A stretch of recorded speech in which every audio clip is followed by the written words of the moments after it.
Income tax return form पर मैं आपके लिए लेकर आ रही हूँ ये खास सीरीज। मैं हूँ प्रियंका संभव। इनकम टैक्स डिपार्टमेंट ने टैक्स फाइलिंग को आसान बनाने के लिए इनकम के हिसाब से आपके लिए इनकम टैक्स रिटर्न फॉर्म्स तय किए हैं। जैसे कि 50 लाख रुपए तक के सैलरीड क्लास लोगों के लिए है ITR 1, लेकिन आपकी इनकम जैसी 50 लाख रुपए के रेखा को क्रॉस करती है तो आपका फॉर्म बदल जाता है। वैसे ITR 1 फॉर्म के बारे में अगर आप जानना चाहते हैं तो हमारा वीडियो इससे पहले वाला आप देख सकते हैं, जिसका लिंक वीडियो के डिस्क्रिप्शन में दिया गया है। आज हम बात करने वाले ITR फॉर्म नंबर 2।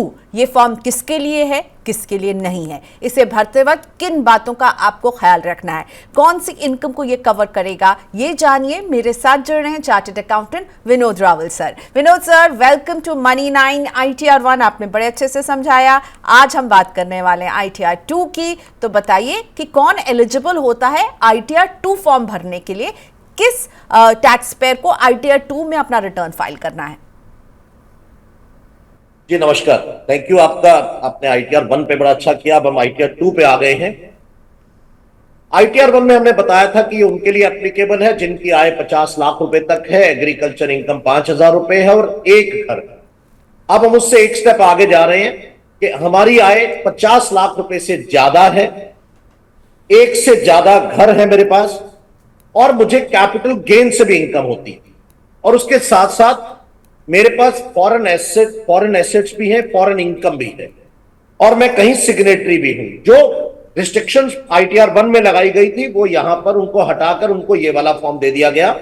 और उसके अलावा आपकी इनकम क्रिप्टो से आती है, आप किसी कंपनी में डायरेक्टर हैं, या आपके पास प्राइवेट लिमिटेड कंपनी अनलिस्टेड कोई शेयर्स हैं।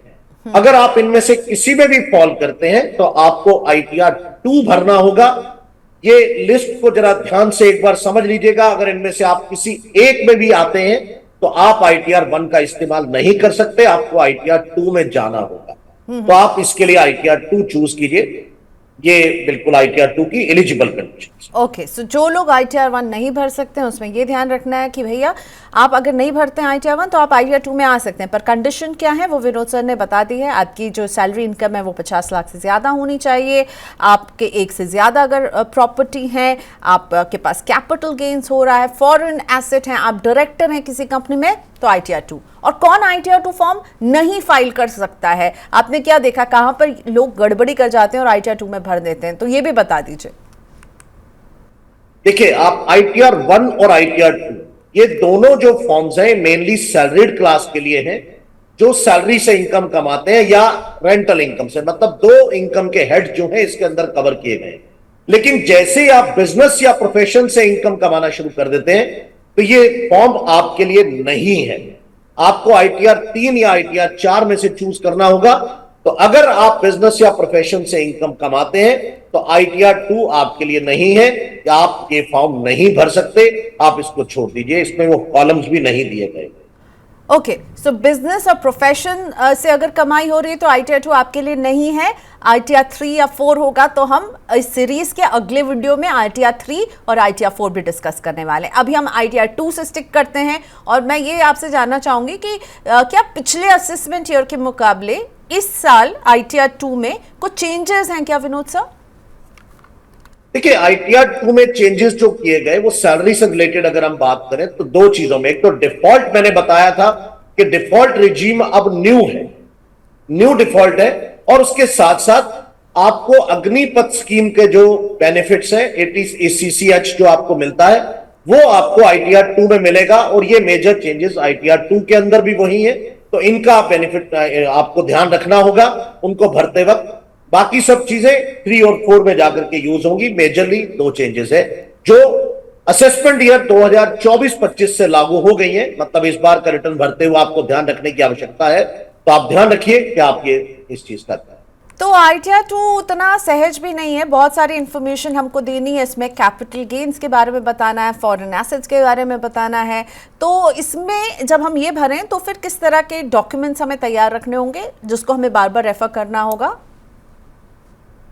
देखिए, मैंने बताया ITR 1 तो सहज है, उसको सहजता से भर लीजिए, लेकिन ITR 2 भी कुछ कुछ उसी तरह से है। प्री फिल्ड डाटा आपको पोर्टल पर एज इट इज मिलता है, आपको उसके लिए घबराने की कोई आवश्यकता नहीं है।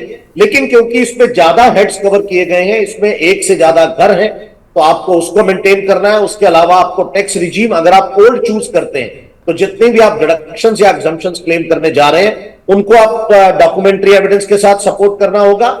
कैपिटल गेन्स के केस में आपको लॉन्ग टर्म और शॉर्ट टर्म कैपिटल गेन्स है तो वो डॉक्यूमेंट्स आपको रखने होंगे। कॉन्ट्रैक्ट नोट्स आपके पास होने चाहिए। हालांकि आपका ब्रोकर जो है वो रिपोर्ट करता है आपकी ट्रांजेक्शन्स को, तो अपनी ट्रांजेक्शन्स को एआईएस और टीआईएस के साथ मिला लीजिए। और सबसे इंपॉर्टेंट बात, अगर आप किसी फॉरेन बैंक में आप सिग्नेटरी हैं, आप वहां कोई आपके पास एसेट है या इनकम है उसको संभालिए। क्रिप्टो की इनकम आप डिक्लेयर कर रहे हैं, क्रिप्टो की इनकम पर क्योंकि टैक्स लगा दिया गया पिछले साल से, ये पहला साल है, लास्ट फाइनेंशियल ईयर में लगा था, तो आपको उसके डॉक्यूमेंट्स अपने पास रखने हैं ताकि उसको गवर्नमेंट जो है चेक करना चाहे तो बिल्कुल कर सकती है। तो मतलब जो भी चीजें आप इसके अंदर क्लेम करने जा रहे हैं उसका डॉक्यूमेंट्री एविडेंस आप अपनी फाइल को बिल्कुल उसी तरह से बना लीजिए सो दैट आप उसको इस्तेमाल कर सके जब कभी भी डिमांड। ओके, सो प्रीफिल्ड बहुत कुछ आपको मिलेगा पर उसे मैच करना, एआईएस और टीआईएस को टैली करना, यानी annual income statement, information statement से टैली करना, ये बहुत ज़रूरी होता है। समरी होती है टीआईएस में, वो देखना ज़रूरी होता है। आखिर में आईटीआर 2 पढ़ते वक्त आपने क्या देखा है, कौन सी गलती हो जाती है और आप उसे कैसे सावधान रहने के लिए कहेंगे? देखिए, जो मैंने नोटिस किया है, ज्यादातर लोगों को यह लगता है कि मेरी फॉरेन में बैंक अकाउंट है पर मुझे वहां से इनकम नहीं है, सरकार को कैसे पता लगेगा। सरकार का पूरी दुनिया का एग्रीमेंट्स, कंट्रीज के आपस में एग्रीमेंट हुए हैं, इंफॉर्मेशन एक्सचेंज होती रहती है एक दूसरे के साथ। तो मेजरली ध्यान रखिए, आप छुपा नहीं सकते हैं उसको, तो आप बिल्कुल उसको डिस्क्लोज कीजिए। ये डिस्क्लोजर है, सरकार आपको कुछ कहने नहीं जा रही है, आपको सिर्फ डिस्क्लोजर देना है correctly as a honest citizen. तो सरकार चाहती है कि आप, अगर आपकी इंफॉर्मेशन मैच कर रही है तो आपको कोई प्रॉब्लम नहीं आने वाली है। इसी तरह से अगर आप किसी कंपनी में डायरेक्टर हैं, आपके पास कोई अनलिस्टेड शेयर्स हैं, तो उस एनेक्शर्स को फिलअप कीजिए, क्योंकि ये सब तब आप देखिएगा एआईएस टीआईएस के थ्रू सब क्रॉस वेरिफिकेशन हो रहे हैं, प्रीफिल्ड डाटा वहीं से आ रहा है। तो गवर्नमेंट ने जो सिस्टम डेवलप किया है वो इस तरह से है कि आपके पैन नंबर के ऊपर सारी इंफॉर्मेशन 360 डिग्री जो है वो कलेक्ट हो रही है। तो आपके पास जितनी इंफॉर्मेशन है प्लीज उसको भरिए। जो गलतियां जिसकी आप बात कर रहे हैं, लोग यही करते हैं कि उसको छोड़ देते हैं ये सोचते हुए कि मेरी तो आंखें बंद है, मैं किसी को दिखाई नहीं दे रहा, जबकि सिचुएशन ऐसी नहीं। सो बेसिकली आपके पास अगर एक पैन है तो भाई इनकम टैक्स विभाग की नज़र सब पर है, उसके पास सारी जानकारी पहुंच रही है, तो प्लीज़ छुपाइएगा नहीं, सब कुछ बता ज़रूर दीजिएगा। तो आईटीआर 2 हमने डिस्कस कर लिया। Thank you Vinod ji. और अगर आईटीआर 2 में कोई और आपके मन में सवाल है, जो लोग इस वीडियो को देख रहे हैं, प्लीज़ अपने क्वेश्चन भेजिएगा, हम अलग से उसका जवाब लिख करके आपको पहुंचाएंगे। सो आईटीआर 2 किससे भरना हमने ये समझ लिया। आईटीआर 2 से रिलेटेड कुछ क्वेरीज हैं तो वो हमें भेजिएगा। और इस सीरीज़ के अगले वीडियो में हम बात करने वाले हैं आईटीआर 3 फॉर्म किसके लिए है।